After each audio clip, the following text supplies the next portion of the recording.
এক ব্যক্তি বলল এশার নামাজ 4 রাকাত ফরজ। কয় রাকাত? মাগরিব এর ফরজ 3 রাকাত। এশার ফরজ আলাদা, মাগরিবের ফরজ আলাদা। এশার নামাজ 4, মাগরিবের নামাজ 3। মাগরিবের নামাজের সময় আলাদা, এশার নামাজের সময় আলাদা। বুঝলেন? আরেক ব্যক্তি বলতেছে, বললাম ভাই তুমি কি এশা মানো? সে বলল মানি। সে বলল মানি। আমরা বললাম এশার ফরজ কয় রাকাত? সে বলল 3 রাকাত। কয় রাকাত? 3 রাকাত। আমরা বললাম এশার ফরজ আবার কেমনে 3 রাকাত? তো বুঝো নাই, যেই নামাজটা সূর্য ডুবার সাথে সাথে পড়লে ছিল মাগরিব, এই নামাজটাই 1 ঘন্টা পরে পড়লে এর নামই এশা। বুঝেছেন? বুঝতেছেন? যেহেতু মাগরিব আর এশা একই নামাজ, শুধু সময় আলাদা। ডুবার সাথে সাথে পড়লে ছিল মাগরিব, 1 ঘন্টা পরে পড়লে এশা।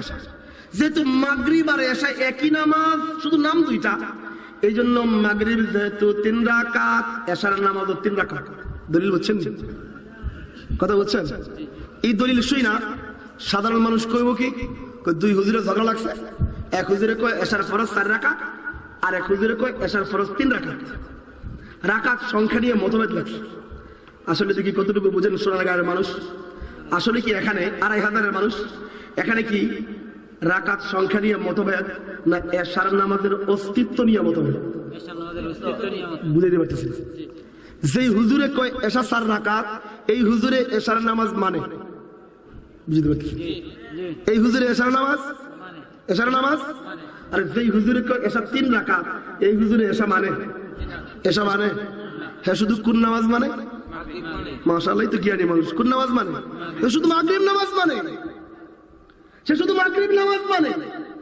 তো এশার নামাজ মানার দাবি করে কেন? করে উম্মত এশা নামে একটা নামাজকে চিনে, এই জন্য এশা মানার দাবি করে রাকাত সংখ্যার মতভেদ সামনে আইন না, সে যে এশার নামাজ মানে না এটা ঢাকতে চায়। বুঝতে পারতেছি?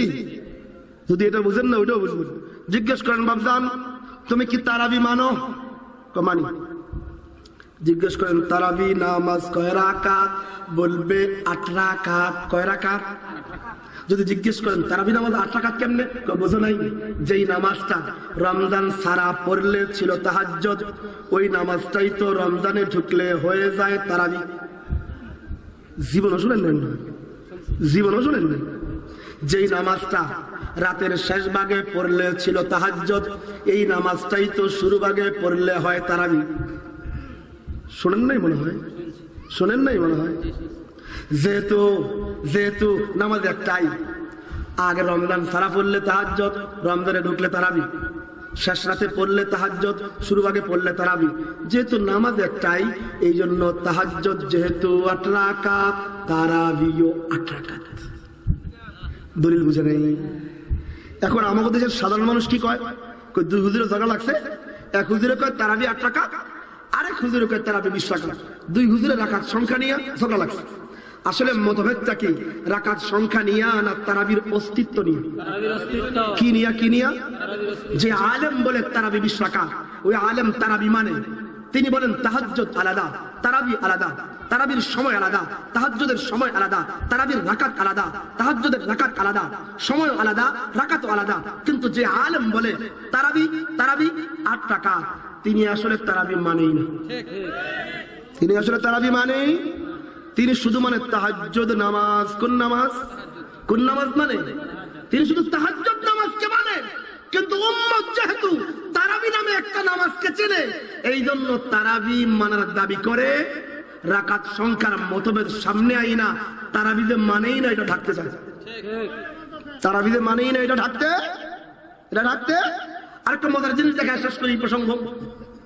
একটা মজার জিনিস দেখা, দেখেন আমাদের বই আছে ইসলামী মৌলিক নীতিমালা সহ মাসনুন সালাত ও দোয়া শিক্ষা। এই বইটা থেকে একটা জিনিস দেখায়, এরপরে হুজুরকে বান দিয়ে দিব। বুঝেন? এই বইয়ের মাঝে 126 নম্বর পৃষ্ঠায় লেখা হয়েছে, যা লেখা হয়েছে এটা আমি একটু পড়ে শোনাবো। আবু আব্দুল্লাহ শহীদুল্লাহ খান মাদানির লেখা এই বইটা দেখেন। লিখছে কিয়ামুল লাইল, সালাতুল লাইল, তাহাজ্জুদ একই সালাতের বিভিন্ন নাম। একই সালাতের বিভিন্ন, বুঝলেও কম না বুঝলেও কম, চেতলেও কম, রাগলেও কম। যা শোনো দোস্তদের বই থেকে শোনায় দিই। রমজানের রাতে, কোন রাতে? কথা কন গুনাহ হবে না। কোন রাতে? রমজানের রাত্রে এ সালাতের কেরাত দীর্ঘ হওয়ার কারণে 4 রাকাত পর পর একটু আরাম গ্রহণ করা হয়। হয়নি 2500 কয় রাকাত পরে পরে আরাম গ্রহণ করেন? তারাবি নামাজে 4 রাকাত পরে একটু আরাম গ্রহণ করেননি? দেখেন 4 রাকাত পর পর একটু আরাম গ্রহণ করা হয়। এ আরামকে আরবি ভাষায় একটু আমার সাথে বলেন, সবাই গুলো হবে না, বলেন তারবি হাতুন, তারবি হাতুন। 4 রাকাত পরে একবার বসলে আরবিতে বলে তারবি হাতুন, তারবি আস্তে, তারবি তারবি। কয় রাকাত পরে বসলে? 4 রাকাত পরে একবার বসলে নাম তারবি হাতুন। বহু বচনে তারাবিহ বলা হয়। এই শব্দের বহু বচনের নাম তারাবিহ। বহু বচনের নাম, বহু বচনের নাম এক বচন না বহু বচন? তাহলে এক বচন হলো কয় রাকাত পরে বসা? কন্যা কয় রাকাত পরে বসা? বাংলায় এক বচন আছে, বহু বচন আছে, দ্বিবচন নাই। দ্বিবচন কিন্তু আরবি একটা সমৃদ্ধ ভাষা, আরবিতে দ্বিবচন আছে। দ্বিবচন বুঝেননি? একটা যদি 2 বার হয় এর নাম দ্বিবচন, একটা যদি 2 বার হয় এর নাম, বুঝতেছেন? তো এই তারবি হাতুন তো 4 রাকাত পরে বসা। কয় রাকাত পরে বসা?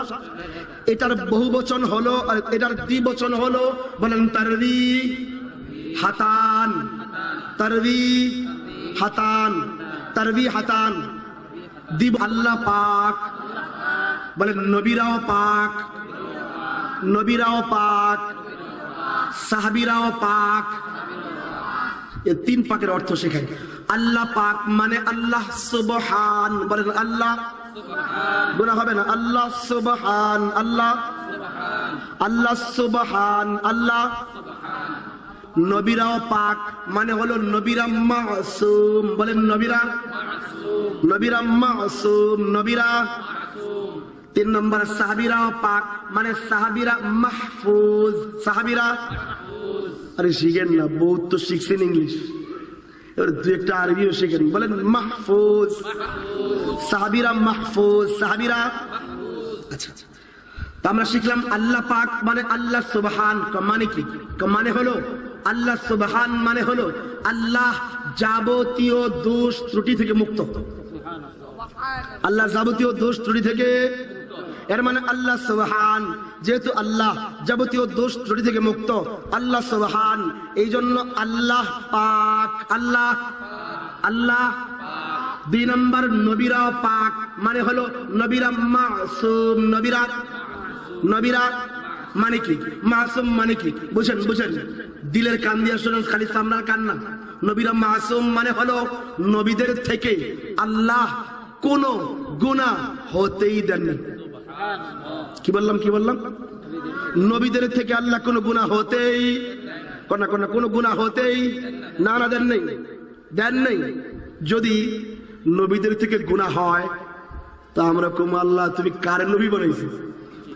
নিজে দিয়ে গুনাহ করে, আমার ঘরে আইসে গুনাহ থেকে মুক্ত রাখতে, উপদেশ দিতে, তো নিজে যদি গুনাহ করে, এমন ব্যক্তি এর দোষটা কি তার হয় না, যে বানাইছে তার হবে? নবী কি নিজে নিজে নবী হয়েছেন না? চেষ্টা করে নবী হয়ে গেছে? নবী কে বানাইছে? কন্যা কে বানাইছে? দেখেন না, যখন স্বামী স্ত্রী বিয়ার পরে ঝগড়া লাগে, তখন আত্মীয় স্বজন কি কই, এই বিয়া আনছে কে? হ্যাঁ আগে ধর, বুঝতে পারি কি দেখে বিয়া দিল? আরে বলে কি বলে, বিয়ে যদি আরেকজন আনায় দোষ তার হয়। নবী কি নিজে নিজে নবী হয়েছে? কে বানাইছে? নাকি নিজের চেষ্টায় নবী হয়ে গেছে? বেশি ইবাদত করার কারণে নবী হয়েছে? আরে নবী কে বানিয়েছেন? নবী তো নিজের ইচ্ছায় নবী হন নাই, আল্লাহ বানিয়েছেন। এই জন্য নবীকে গুনাহমুক্ত রাখা আল্লাহর দায়িত্ব। দায়িত্ব কার? ডাক্তারের কাছে গেছেন, সর্দি লাগছে, ঠান্ডা, গিয়া দেখেন ডাক্তারের নিজেরই, বললাম না, বুঝেন নেই, নিবেন না ঠান্ডার ওষুধ, গোড়ার ডিম, ডাক্তার নিজেরই অবস্থা খারাপ, খেতে আমার কি ওষুধ দিব? ঠিক না? তো ভালো করে বোঝেন, নবীরা নিজের ইচ্ছায় নবী হন নাই, কে বানায়? কে বানায়? এই জন্য নবীদেরকে গুনাহমুক্ত রাখা আল্লাহর দায়িত্ব। বলেন না, কার দায়িত্ব? আমি ইসমতে আম্বিয়া বিষয়ে লম্বা কথা বলবো না, শুধু এতটুকু শিখাই দিই। নবীরা পাক, নবীরা মানে নবীরা মাসুম, বলেন নবীরা, কন্যা নবীরা মানে কি? নবীদের থেকে আল্লাহ কোনো গুনাহ হতেই দেন নাই। ভাই কন্যা রে ভাই, নবীদের থেকে আল্লাহ কোনো গুনাহ হতেই। এবার 3 নম্বর জিনিস শেখেন, সাহাবীরাও পাক। সাহাবীরাও মানে সাহাবীরা মাহফুজ। বলেন সাহাবীরা মানে কি? মানে হলো আল্লাহ সাহাবীদের আমল নামায় গুনাহ থাকতেই দেননি। গুনাহ থাকতেই, হ্যাঁ আমি কিন্তু বলি নাই সাহাবী গুনাহ করেননি, কিন্তু সাহাবী গুনাহ করার পরে এক একজন এমন তওবা করছেন। বুখারীতে এক riwayat আসছে, এক সাহাবী জিনা করছেন, দুনিয়ার কেউ জানে না। সাহাবী এসে বলে, ইয়া রাসূলুল্লাহ আমি জিনা করছি। নবী বলে, না তুমি জিনা করনি। সাহাবী কয়, না আমি জিনা করছি। ও ভাই দেখেন না, হিসাব যে করেন, কলম যে ধরেন সাহাবীর বিরুদ্ধে, একবার হিসাব করেন। আমরা এক গুনাহ করে 100 মিথ্যা কথা বলি ঢাকার জন্য, 100 মিথ্যা কথা। দুনিয়ার কেউ জানে না সাহাবী জিনা করছে। নবীর কাছে এসে কই, ইয়া নবী আমি জিনা করছি। নবী বললেন, না তুমি জিনা করো নাই। 4 বারের মাথায় নবী বললেন, ঠিক আছে তুমি যেহেতু জিনা করছো, কি করতে চাও? আমার জিনার শাস্তি দেন, রজম করান, আমাকে পাথর মেরে হত্যা করেন। ওই সাহাবীকে পাথর মেরে হত্যা করা হলো, তিনি মারা গেলেন।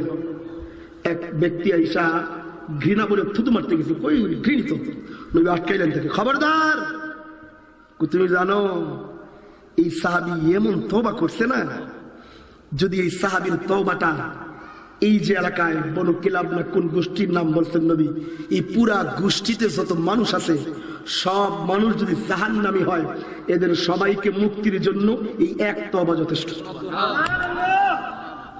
কিছু ভণ্ড বক্তা আছে খবিস, সাহাবী গুনাহ করছে, তো এই সাহাবী জিনাওয়ালা সাহাবী আবার হকের মাপকাঠি হয় কেন? আমরা বলি, বদমাশ, তুই দেখস সাহাবী জিনা করছে, তোর নজরে তো নিকৃষ্ট কেন? তুই দেখস নাই কেন সাহাবী এমন তওবা করছে যে তওবা পুরা গোত্রের মাঝে বন্টন করে দিলে সবার জন্য মাফ হয়ে যায়। আহম্মক জিনা নয়, তওবা আমাদের জন্য মেয়াও। তোর নজর খারাপ, তোর নজর খারাপ।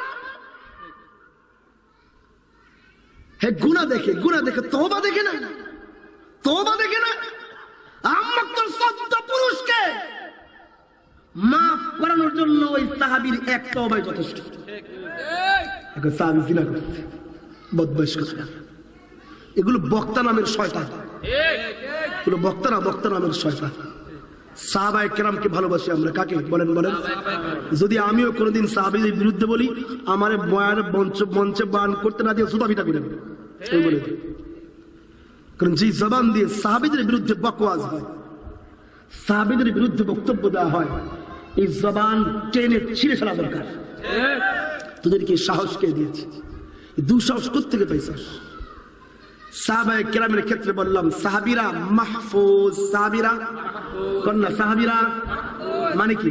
মানে হলো সাহাবীদের আমল নামায় আল্লাহ গুনাহ থাকতেই, বুঝছেন গুনাহ থাকতেই। আমি কিন্তু বলি নাই গুনাহ করেন নাই, হ্যাঁ গুনাহ করেছেন, মাসুম একমাত্র নবীরা। সাহাবীরা গুনাহ করেছেন, কিন্তু এমন তওবা করেছেন, আল্লাহু আকবার। আল্লাহ সাহাবীদের আমল নামায় গুনাহ থাকতেই। তাহলে কি শিখলাম? সবকটা মুখস্থ করাই। আল্লাহ পাক, নবীও পাক, সাহাবীও পাক। আল্লাহ পাক মানে আল্লাহ সুবহান, নবী পাক মানে নবীরা মাসুম, সাহাবী পাক মানে সাহাবীরা মাহফুজ। আল্লাহ পাক মানে সুবহান, মানে হলো আল্লাহ যাবতীয় দোষ ত্রুটি থেকে মুক্ত। নবীরা পাক মানে মাসুম, মানে হলো নবীদের থেকে আল্লাহ কোনো গুনাহ হতেই দেন নাই। সাহাবীরা পাক মানে সাহাবীরা মাহফুজ, মানে হলো সাহাবীদের আমল নামায় আল্লাহ গুনাহ থাকতেই দেন নাই। যেহেতু আল্লাহ পাক, নবীও পাক, সাহাবীও পাক, পাকের বিরুদ্ধে কোন পাক ব্যক্তি কলম ধরে না, বক্তব্য দেয় না। পাকের বিরুদ্ধে পাক ব্যক্তি জবানও খোলে না, কলম ধরে, বরং যারা নাপাক তারাই পাকের বিরুদ্ধে জবান দারাজি করে এবং কলম ধরে। বুঝা গেল আল্লাহ পাকের বিরুদ্ধে যারা বক্তব্য প্রদান করে, আল্লাহ পাকের বিরুদ্ধে যারা কলম দিয়ে নোংরা বাক্য লেখে, এরা যেমন নাপাক। নবী পাকের বিরুদ্ধে যারা জবান দারাজি করে, নোংরা বক্তব্য দেয়, নোংরা বক্তব্য লেখে, তারাও নাপাক। যারা সাহাবীদের বিরুদ্ধে বকওয়াজ করে, এরাও নাপাক। কারণ আল্লাহ পাক, নবীও পাক, সাহাবীও পাক। পাকের বিরুদ্ধে পাক ব্যক্তি কথা বলে না, কেবল নাপাকরা কথা বলে। কারা কথা বলে? আমরা নাপাক হতে চাই, নাপাক হতে চাই। আমরা সাহাবায়ে কেরামকে ভালোবাসি, ভালোবাসেন তো ইনশাআল্লাহ? আমরা বলি আল্লাহ আমাদের জান্নাত তুমি সাহাবীদের সাথে করো, কন্যা আমরা আবু বকরের সাথে জান্নাতি হতে চাই, ওমরের সাথে জান্নাতে যেতে চাই, আমরা উসমানের সাথে জান্নাতি হতে চাই, আমরা সাহাবীদের সাথে জান্নাতি হতে চাই। মওদুদির সাথে যাবেন নাকি? সাহাবী বিদ্বেষীর সাথে? আমরা নবীর সাথে, নবীর প্রিয়দের সাথে জান্নাতে যেতে চাই। আচ্ছা, অনেকে কয় যে আমি নবীরে ভালোবাসি, সাহাবীর ভালোবাসা কোন কেন?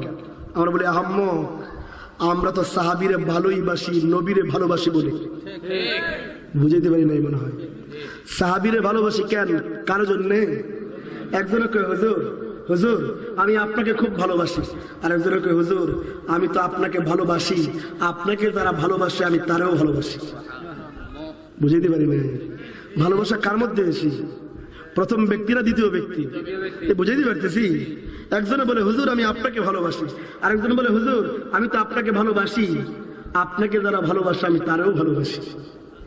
তো প্রথম ব্যক্তি বেশি উত্তম না দ্বিতীয় ব্যক্তি? কথা বুঝতেছেন? এক ব্যক্তি বলে নবী আমি আপনাকে ভালোবাসি, আমরা বলি নবী আমরা আপনাকেও ভালোবাসি, আপনার জন্য যারা ডানে বামে সামনে পেছনে জান দিছে না ওই সাহাবীদেরকেও ভালোবাসি। বুঝাইতে পারি নাই? বুঝাইতে পারি নাই। নবী আমরা আপনাকেও ভালোবাসি, আপনার জন্য যারা জিন্দেগি দিয়ে দিল, জিন্দেগি দিয়ে দিল। মনে পড়ছে এক সাহাবীর কথা, নাম ছিল হযরতে সাদ বিন রবি, না নাম ছিল হযরতে সাদ বিন রবি রাদিয়াল্লাহু তাআলা। উহুদের প্রান্তরের ঘটনা পড়েন আপনি, যে কোনো সিরাতের কিতাবে আছে। নবীজি হযরত নুমান বিন বশিরকে উহুদের যুদ্ধের পরে, আমি প্রসঙ্গ পরিবর্তন হয়ে যাচ্ছে, আরেকটা জিনিস বলবো নিয়ত করছিলাম, মাঝখানে মনে বলবো নাকি? বুঝতেছেন আমার কথা? উহুদ যুদ্ধের পরে যখন 70 জন সাহাবী শহীদ হয়ে গেছেন, নবী বললেন নুমান বিন বশির যাও, আমার প্রিয় এক সাহাবী আছে সাদ বিন রবি, দেখো সে কোথায় আছে। নুমান বিন বশির বলেন আমি খুঁজতে লাগলাম সাদ বিন রবির লাশ, দেখি যারা মারা গেছেন শহীদ হয়েছেন তাদের মধ্যে সাদ বিন রবির লাশ নেই। নুমান বিন বশির বলেন দেখলাম 70 জন সাহাবীর লাশ রাখা, এদের কারো মধ্যে সাদ বিন রবির লাশ নেই। নুমান বিন বশির বলেন এবার আমি গেলাম যেই জায়গায় আহত সাহাবায়ে কেরামকে রাখা হয়েছে, কারো হাত কাটা, কারো পা কাটা, কারো শরীরের বিভিন্ন অঙ্গ প্রত্যঙ্গ কাটা, এমন সাহাবীদের যেখানে চিকিৎসা দেওয়া হচ্ছে আমি সেখানে গেলাম। গিয়ে দেখি অনেকগুলো আহত সাহাবীর মাঝখানে হযরত সাদ বিন রবি পরে কাতরাইতেছে। কাছে গিয়ে দেখলাম হাত কাটা, পাও কাটা, হাঁটার কোনো ক্ষমতা নাই, রক্ত ঝরতেছে। আমি কাছে গিয়ে বললাম সাদ, আল্লাহর নবী তোমাকে সালাম পাঠাইছে। এই আওয়াজ শোনার সাথে সাথে হাত কাটা রক্ত পড়তেছে, পা কাটা রক্ত পড়তেছে। সাদ বিন রবির চেহারা খুশিতে ঝলমল হয়ে গেছে। উনি বলে উঠলেন ফুস্তু বিরব্বিল কাবা, কাবার রবের কসম আমি সাদ বিন রবি সফল হয়ে গেছি। বলার সাথে সাথে পায়েতে শক্তি নাই, দাঁড়াবেন, গড়াগড়ি খাওয়া শুরু করছে নবীর দিকে যাওয়ার জন্য। বেশ অনেকক্ষণ গড়াগড়ি খাইয়া এবার নুমান বিন বশিরকে ডাক দিলেন, ডাক দিয়ে বললেন নুমান আমার পায়ের যে অবস্থা, রক্ত যেভাবে ঝরতেছে, আমার মনে হয় না আমি আমার নবীর কাছে যাইতে পারুম, তুমি নবীর কাছে আমার সালাম পৌঁছায় দিও। আর বইল আপনার মোহাব্বতের সাদ বিন রবি আজ উহুদের প্রান্তরে শহীদ হয়ে গেছে। 2 নম্বর নুমান, আমি তোমার একটা ওসিয়ত করি, আমি তো আনসারীদের সর্দার ছিলাম, নেতা ছিলাম, গোত্রপতি ছিলাম, তুমি না আমার মৃত্যুর পরে আমার গোত্রে একটু যাইবা, আমার সম্প্রদায়ের মানুষের কাছে একটু যাইবা, গিয়ে তাদেরকে বলবা তোমাদের নেতা সাদ বিন রবি উহুদের প্রান্তরে নবীর ভালোবাসায়, নবীর দ্বীনের জন্য, নবীর মুহাব্বতে, নবীর ইজ্জতের জন্য, নবীর দ্বীন হেফাজত করতে, নবীর কোরআন হেফাজত করতে, নবীর দ্বীন হেফাজত করতে উহুদের প্রান্তরে শহীদ হয়ে গেছে। ও সাদের অনুসারীরা, ও সাদের ও সাদ বিন রবির গোত্রের মানুষরা, তোমরা একটু শোনো শোনো, তোমাদের নেতা নবীর মহব্বতে মারা গেছে, কিন্তু মৃত্যুর আগে তোমাদেরকে একটা ওসিয়ত করে গেছে। কি ওসিয়ত? ওই কিছু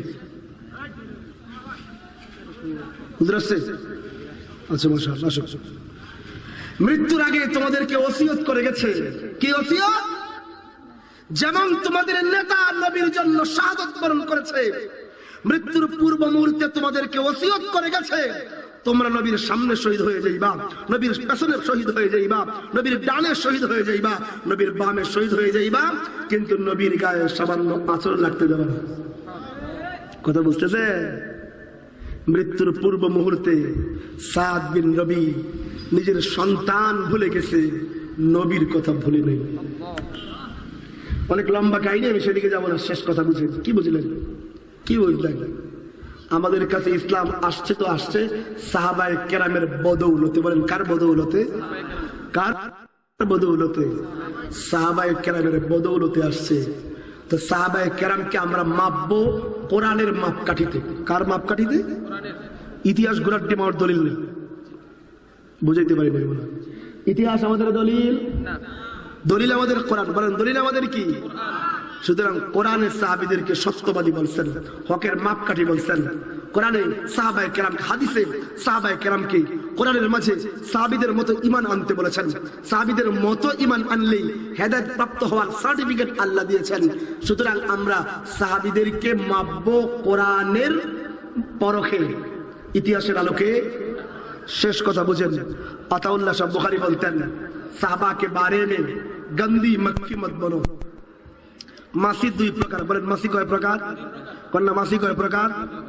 আপনাদের এলাকায় আসেনি এমন মাসি সারাদিন পায়খানার আশেপাশে ঘুরে? নাই নাই নাই।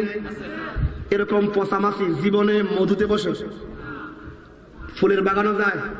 তাহলে এক ধরনের মাসি আছে ময়লায় বসে, আবর্জনায় বসে, ভাগারে বসে, ময়লার স্তূপে বসে। আরেক ধরনের মাছি আছে, এর নাম হলো মৌমাছি। কি মাছি? কি মাছি? মৌমাছি জীবনে পায়খানায় বসে, ময়লায় বসে, আবর্জনায় বসে, ভাগারে বসে, ডাস্টবিনের জীবনে বসে। মৌমাছি বসে তো বসে, ফুলে বসে। মৌমাছি পাওয়া যায় তো যায়, ফুলের বাগানে পাওয়া যায়। কথা বুঝতেছেন?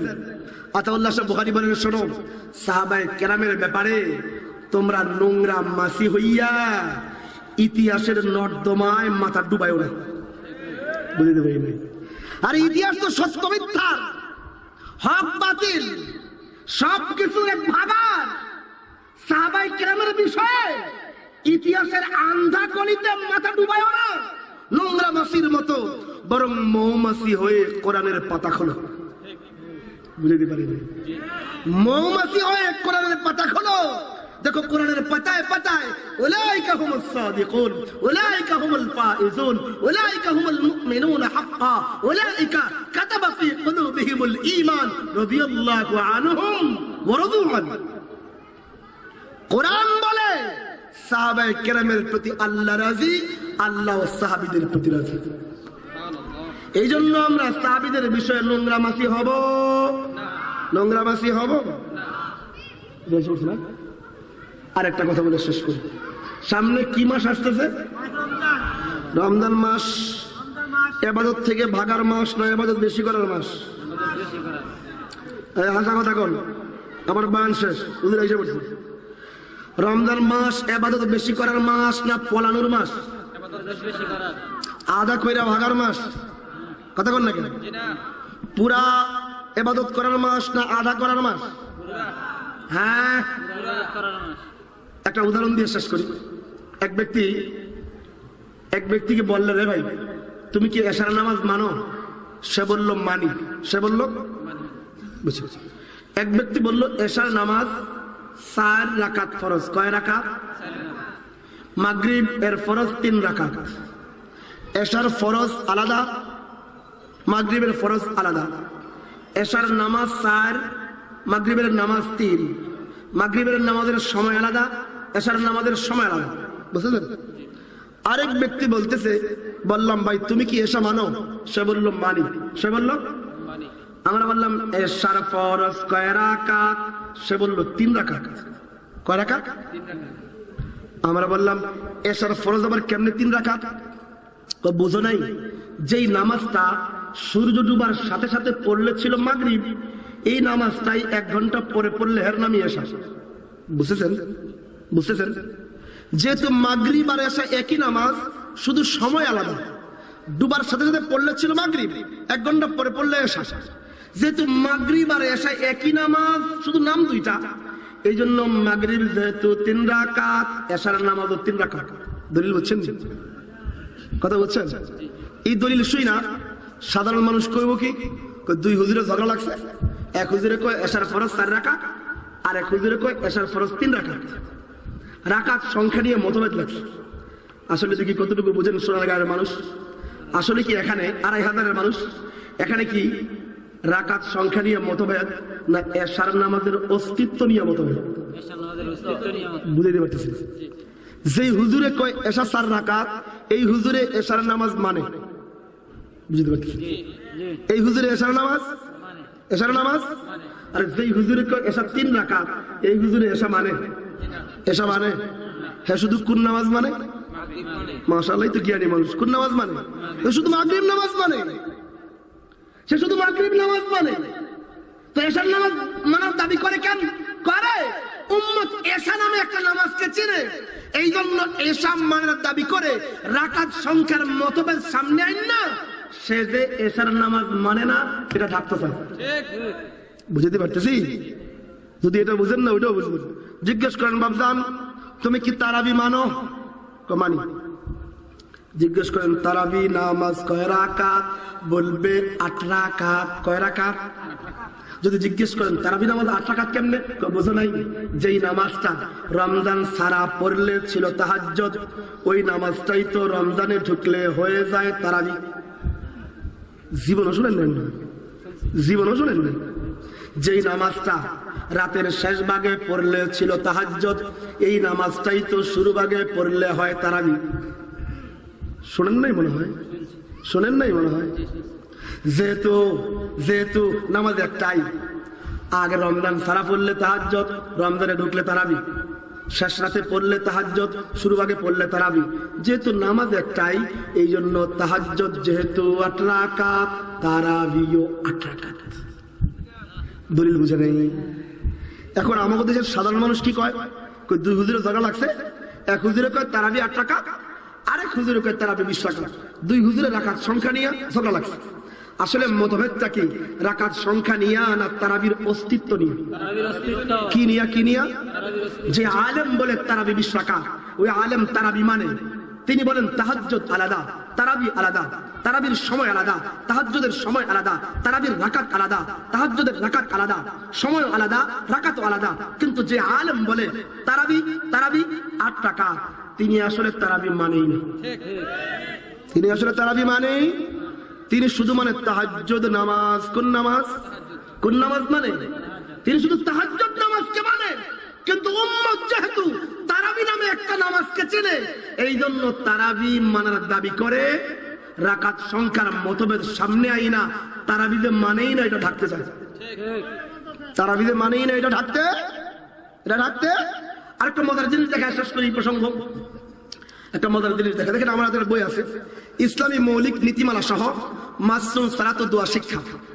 এই বইটা থেকে একটা জিনিস দেখায়, এরপরে হুজুরকে বান দিয়ে দিব। বুঝেন? এই বইয়ের মাঝে 126 নম্বর পৃষ্ঠায় লেখা হয়েছে, যা লেখা হয়েছে এটা আমি একটু পড়ে শোনাবো। আবু আব্দুল্লাহ শহীদুল্লাহ খান মাদানির লেখা এই বইটা দেখেন। লিখছে কিয়ামুল লাইল, সালাতুল লাইল, তাহাজ্জুদ একই সালাতের বিভিন্ন নাম। একই সালাতের বিভিন্ন, বুঝলেও কম না বুঝলেও কম, চেতলেও কম, রাগলেও কম। যা শোনো দোস্তদের বই থেকে শোনাই দিই। রমজানের রাতে, কোন রাতে? কথা কন, গুনাহ হবে না। কোন রাতে? রমজানের রাত্রে এ সালাতের কেরাত দীর্ঘ হওয়ার কারণে 4 রাকাত পর পর একটু আরাম গ্রহণ করা হয়। হয়নি 2500?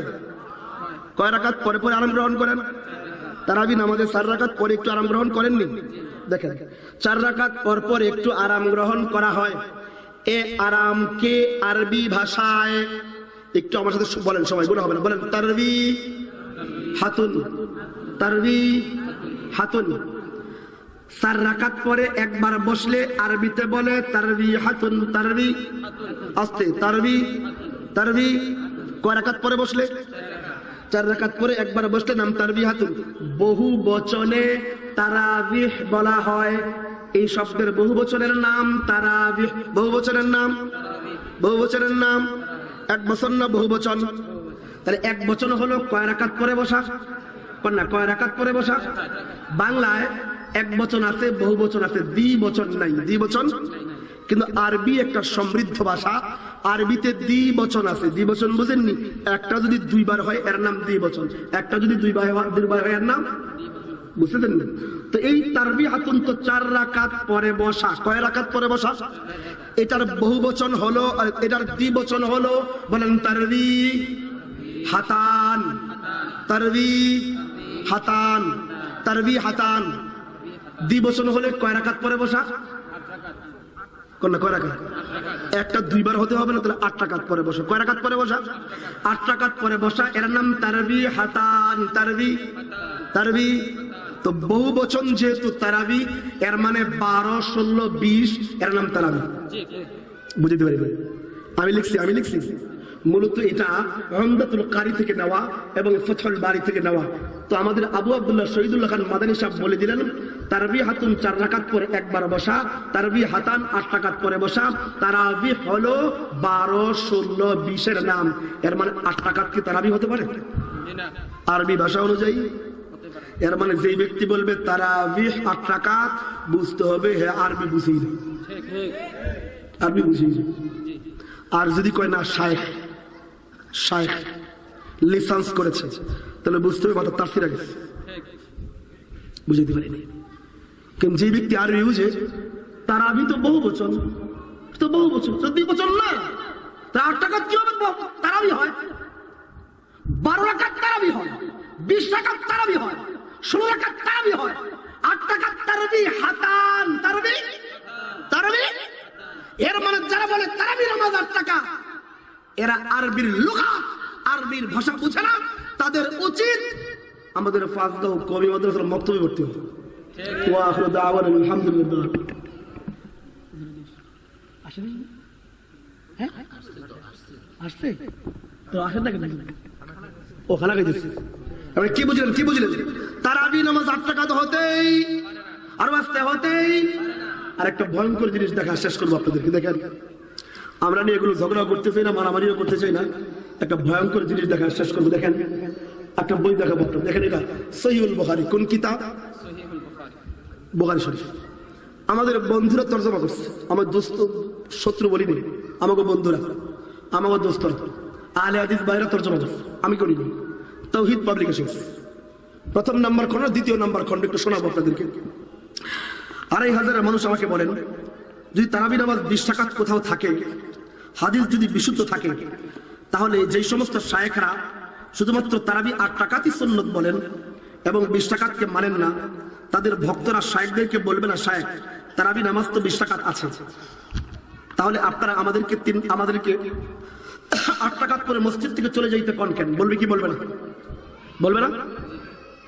দেখেন, এই যে সহিহুল বুখারীর 2য় খণ্ডটা, এটা লেখছে 17 জন শায়েখে। কয়জন?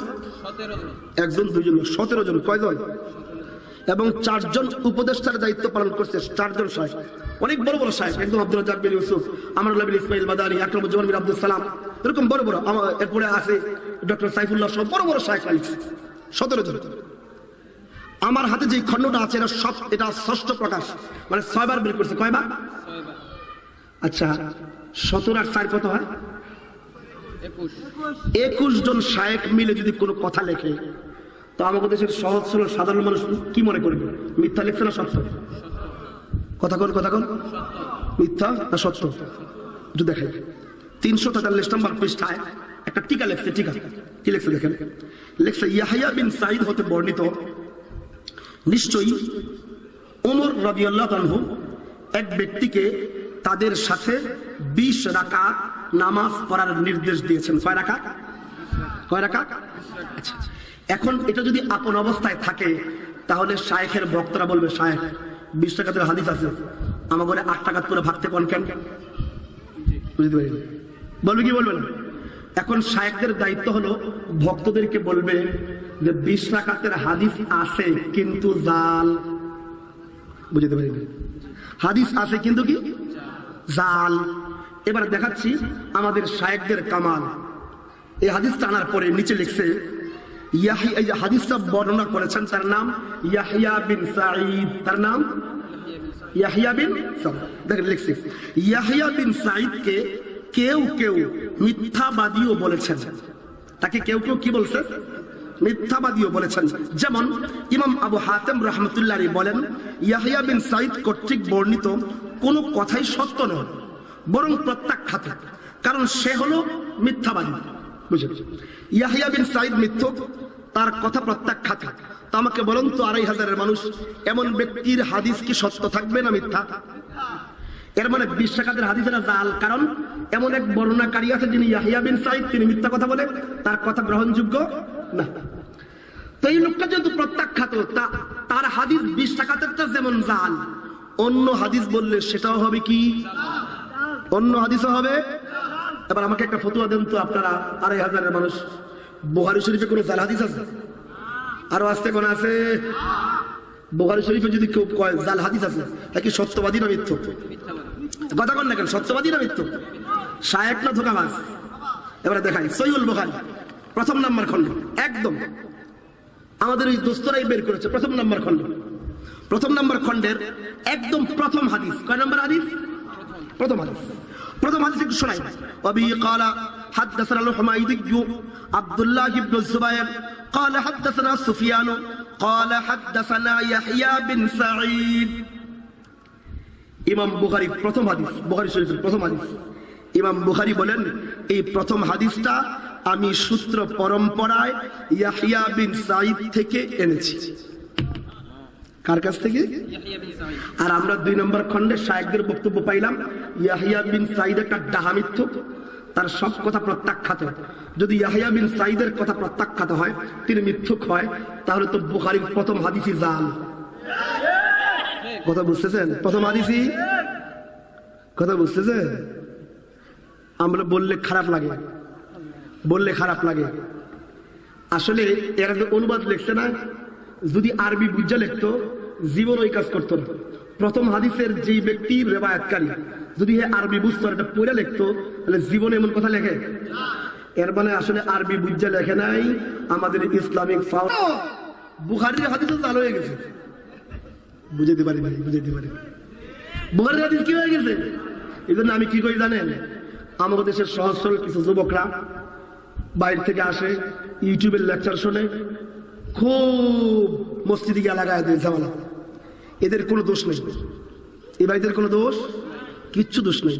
আসল কালপিট হলো এই সমস্ত ভণ্ড শায়েখরা। এরা হাদিসের নামে মিথ্যা কয়। কার নামে মিথ্যা কয়?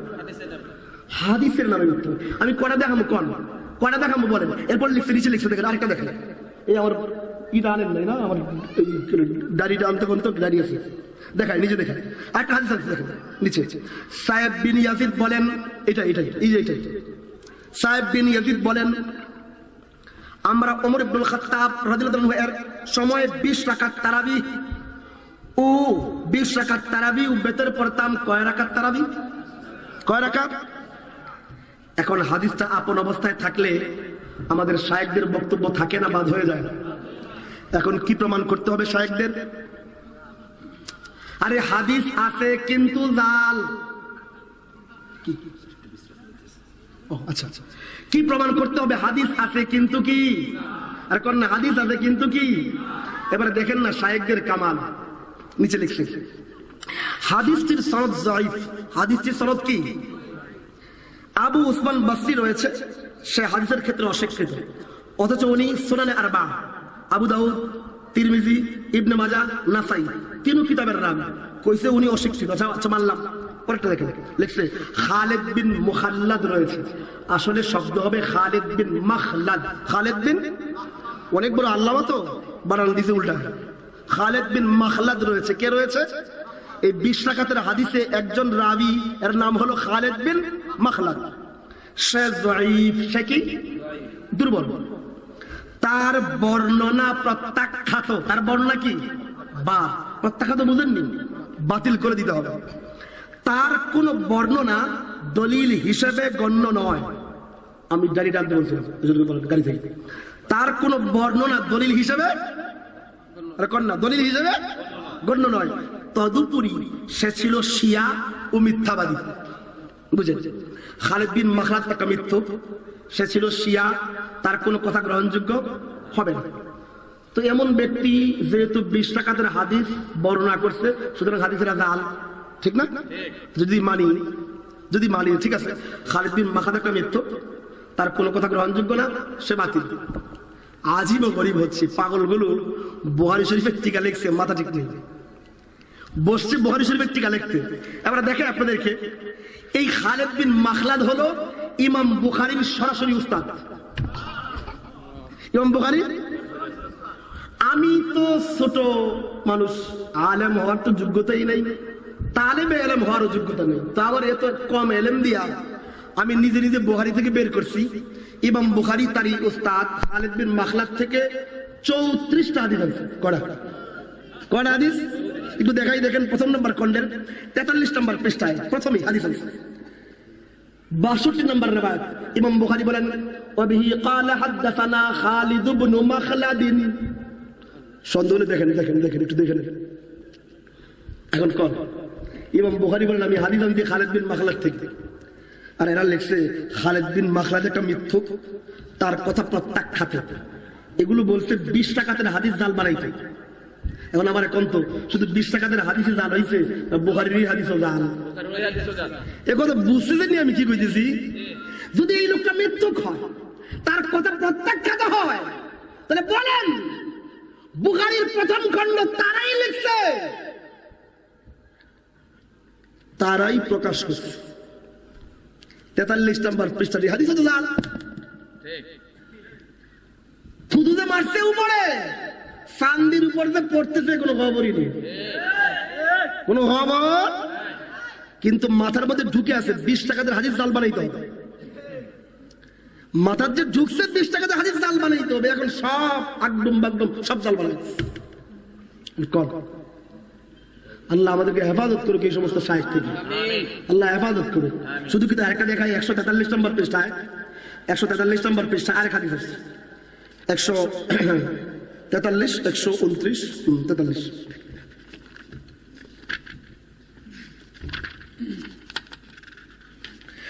এইভাবে কয়টা হাদিস বললাম আমি? 100 কয়টা? ও দেখেন 121 নম্বর পৃষ্ঠা দেখেন, সহিহ বুখারী তাওহীদ পাবলিকেশন। আমাকে কোনো হানাফি দেওবন্দীদের কোনো কিতাব না, তাওহীদ পাবলিকেশন, সহিহ বুখারী প্রথম নম্বর খণ্ড 121 নম্বর পৃষ্ঠা দেখেন কি লেখা। وبه قال حدثنا خالد بن مخلد। খালিদ ইবনে, ইমাম বুখারী বলেন আমি এই হাদিসটা আনছি আমার উস্তাদ খালিদ বিন মাখলাদ থেকে। কার কাছ থেকে? তাহলে কি লিখছে? খালিদ বিন মাখলাদ একটা মিথ্যুক, তার কথা প্রত্যাখ্যাত, অগ্রহণযোগ্য। বুখারী হাদিসের কি? আরে সাহেবদের ফতোয়ায় সহিহ না জাল, সহিহ না জাল। আমরা সবাই কই বুখারী হলো সহিহ হাদিসের কিতাব, আমাগো ওই শায়েখরা কয় বুখারী হচ্ছে জাল হাদিসের ডিপো। জাল হাদিসের কি ডিপো বানাইছে। আল্লাহ এদেরকে হেদায়েত দিয়ে দেন, আমিন। আল্লাহ এদেরকে হেদায়েত দিয়ে দেন, আমিন। আল্লাহর ভয় দিয়ে দেন, আমিন। মানুষের অন্তরে আল্লাহর ডর না থাকলে, ভয় না থাকলে মানুষ ইবাদত করে আছে, তুমি না করো, তোমার মন সানা করো না। কেউ কি পিটায় যে নামাজ না বললে পিটায় কেউ? এটা কি ইসলামিক রাষ্ট্র যে নামাজ না বললে মাইর দেয়? তুই পড়িস না নামাজ, 8 টাকা করে চলে যা, সমস্যা তো নাই, তো মিথ্যা কথা বলতে বুঝতে পারি। একটা মানুষ 20 টাকা দেয় তারা বিপরে, তোর সমস্যা কি? কি সমস্যা? ওই মানুষটাকে 20 টাকা থেকে ভাগায়া 8 টাকাতে আনবা, এই জন্য হাদিসের নামে এমন মিথ্যা। আমি তো বলি কিয়ামতের আগে দাঁত জ্বালাইয়া শরম করবো যে হায় হায় হায় হায় হায়, আমার আগে এত বড় মৃত্যু এসে গেছে, হাদিসের নামে মিথ্যা। আস্তাগফিরুল্লাহ, আস্তাগফিরুল্লাহ। মানুষ কিভাবে করে? ভাই শোনাবো, আমি শোনাবো, কে কে কইছে? চান্দি ঘুরে যাবে আপনাদের, অনেক বড় শায়েখ।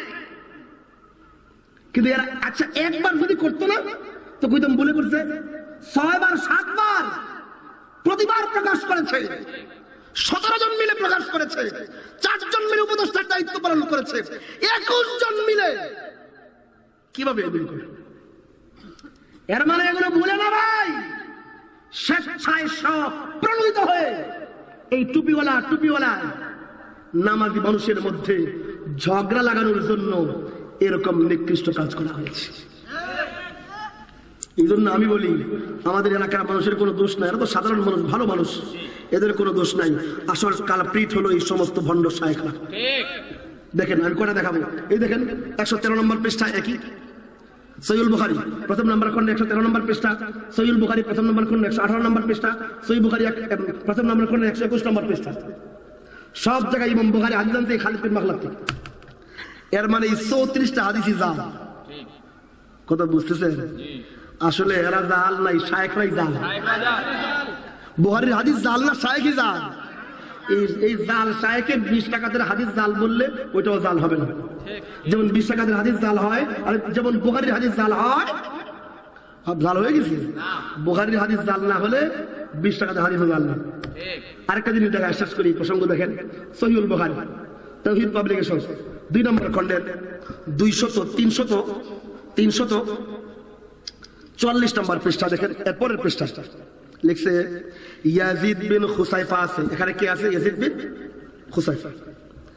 লিখছে তার সকল বর্ণনা প্রত্যাখ্যাত। তার সকল বর্ণনা কি? আরে কোন তার সকল বর্ণনা কি? প্রত্যাখ্যাত। এবার মজার জিনিস দেখাই আমি আপনাকে, এই যে প্রথম নম্বর খন্ড। আচ্ছা, যার বর্ণনা প্রত্যাখ্যাত তিনি হাদিস বললে কি আর গ্রহণ করা যাবে না বাতিল করতে হবে? আর কোন না কেন গ্রহণ করা হবে না বাতিল করতে হবে? তো 20 টাকাতের হাদিসকে জাল বলতে বললো কি ইয়াজিদ বিন খুসাইফা আছে, সে বাতিল। এবার দেখেন আপনাদের কে দেখেন সহিহুল বুখারী প্রথম নম্বর খন্ড পৃষ্ঠা নম্বর 237। কয় নম্বর পৃষ্ঠা বললাম? কয় নম্বর পৃষ্ঠা? 237 নম্বর পৃষ্ঠা। দেখেন 237 নম্বর পৃষ্ঠা একটা হাদিস আসছে, শেষ করে দিচ্ছি। 237 নম্বর পৃষ্ঠা হাদিস আসছে, কি হাদিস? وبه قال حدثنا علي بن عبد الله قال حدثنا يحيى بن سعيد قال حدثنا جعيد بن عبد الرحمن قال حدثني يزيد بن خصيفة। ইমাম বুখারী বলেন আমি হাদিসটা সূত্র পরম্পরায় ইয়াজিদ বিন খুসাইফা থেকে শুনছি। কার থেকে শুনছি? আরে কোন না, কার থেকে শুনছি? শায়েখরা ফতোয়া দিয়েছে ইয়াজিদ বিন খুসাইফার হাদিস গ্রহণ করা যাবে না বাতিল করে দিতে হবে। আরে কি করে দিতে হবে? ফতোয়া আমি দিয়েছি না শায়েখরা দিয়েছে? তো শায়েখরা ফতোয়া দিল ইয়াজিদ বিন খুসাইফার হাদিস প্রত্যাখ্যাত, বাতিল। যদি তাই হয় তাহলে বুখারীর এই হাদিস কি সহিহ না বাতিল? এক কথা বলেন, সহিহ না বাতিল? 20 টাকাদের হাদিস জাল বানাইতে গিয়ে তো বুখারীর হাদিস জাল বানাই দিল। আমরা দোয়া করি, তো দোয়া করে শেষ করি, আল্লাহ আমাদের সকলকে সহিভাবে 20 টাকার তারাবি পড়ার তৌফিক দান করেন এবং এই জাল শায়েখদের হেদায়েত দিয়ে দেন। ওয়া আখিরু দাওয়ানা আলহামদুলিল্লাহি রাব্বিল আলামিন।